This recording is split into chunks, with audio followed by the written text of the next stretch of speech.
do, Mr. Dorsey, have policies against deep fakes or manipulated media, against COVID-19 misinformation, against things that violate civic integrity, but you don't have a standalone climate change misinformation policy. Why not?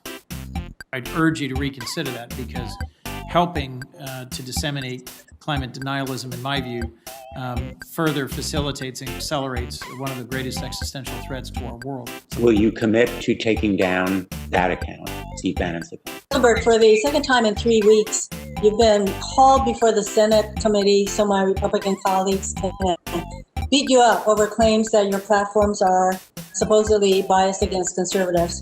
The fact of the matter is that these allegations are completely baseless.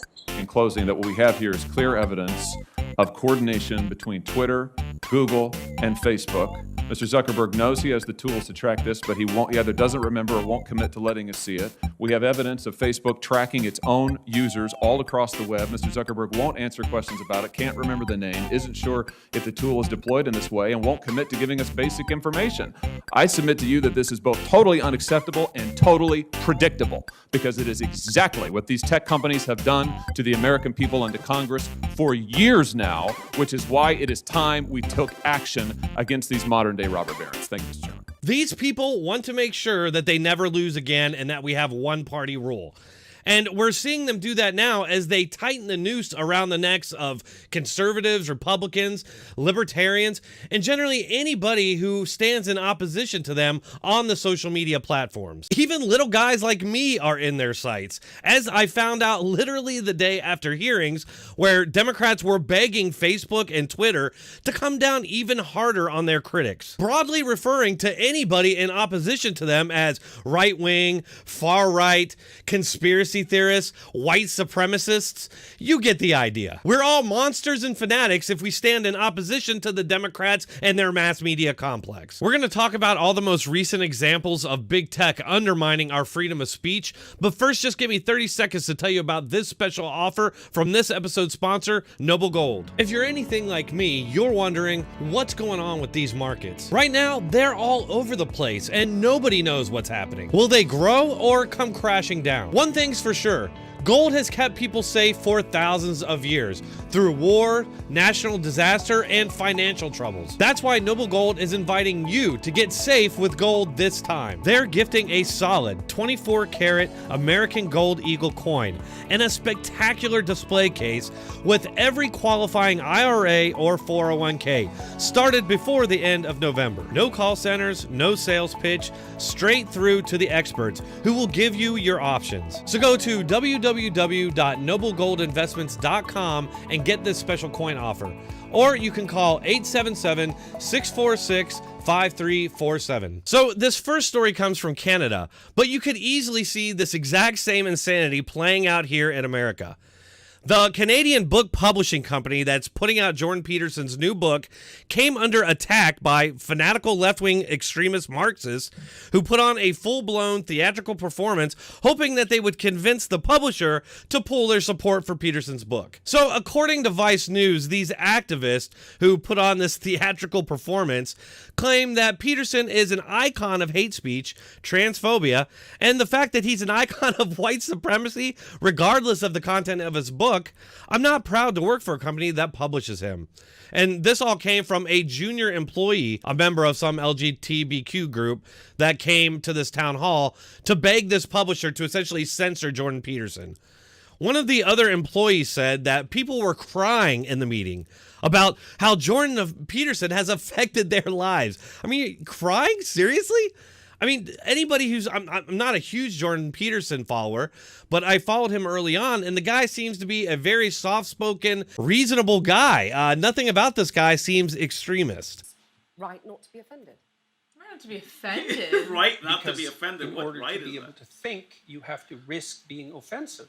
I mean, look at the conversation we're having right now. Boom. You know, like you're certainly willing to risk offending me in the pursuit of truth. Why should you have the right to do that? It's been rather uncomfortable. I'm very glad I put you on the spot. Next, we have Twitter announcing these new plans to make 1984 a reality by adding warnings for users who like controversial tweets. Controversial. Of course, these controversial tweets are only ever controversial to left-wingers.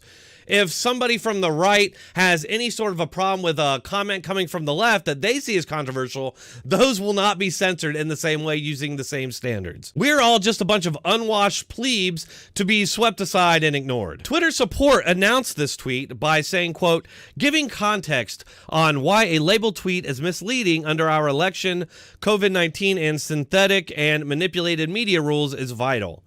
These prompts help decrease quote tweets of misleading information by 29%. So we're expanding them to show what you tap to like a labeled tweet.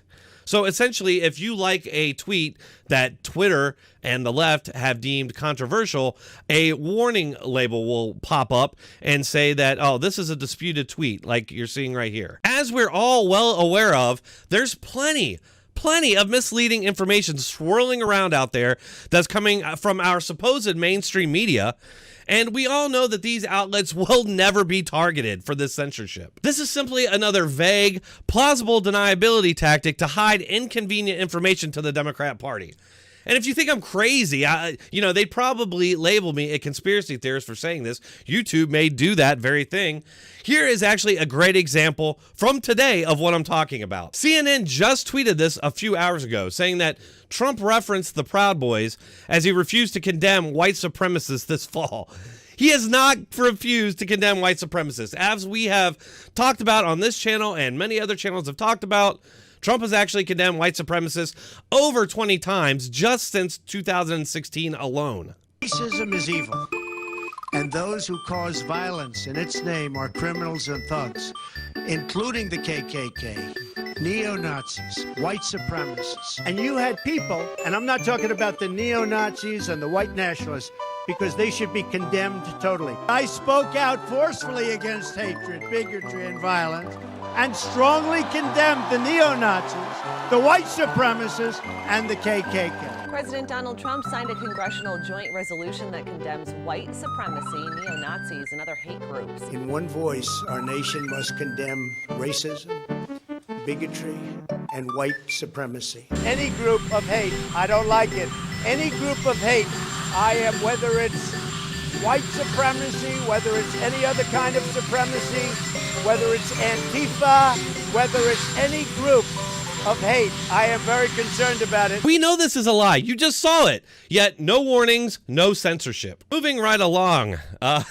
Here on YouTube, they are targeting rising star Candace Owens, which isn't surprising. The left, the media, all these institutions always focus in on whoever the most prominent conservative right-leaning voice is and then attempt to destroy them. Now they're targeting Candace Owens, and they're doing so by deleting several of her podcast episodes.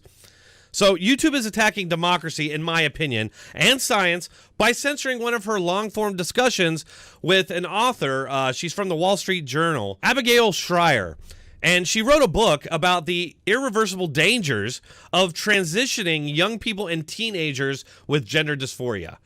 So I have not read her book, but apparently it's not anti-trans at all. It never comes out against being a transgender person, but rather it's a medical discussion about the long-term effects of what she calls serious medical interventions, basically saying that doing these things to young kids and teenagers has long-lasting effects that are not necessarily good. YouTube sees any discussion of facts or reality that are inconvenient to their ideological agenda as hate speech, which, as we know, is a broad, undefined term that, again, serves as essentially plausible deniability for the censorship of views and facts that they find inconvenient. Lastly, I want to talk about YouTube now also taking action against OANN, or the One America News Network, demonetizing their channel and suspending them from uploading content.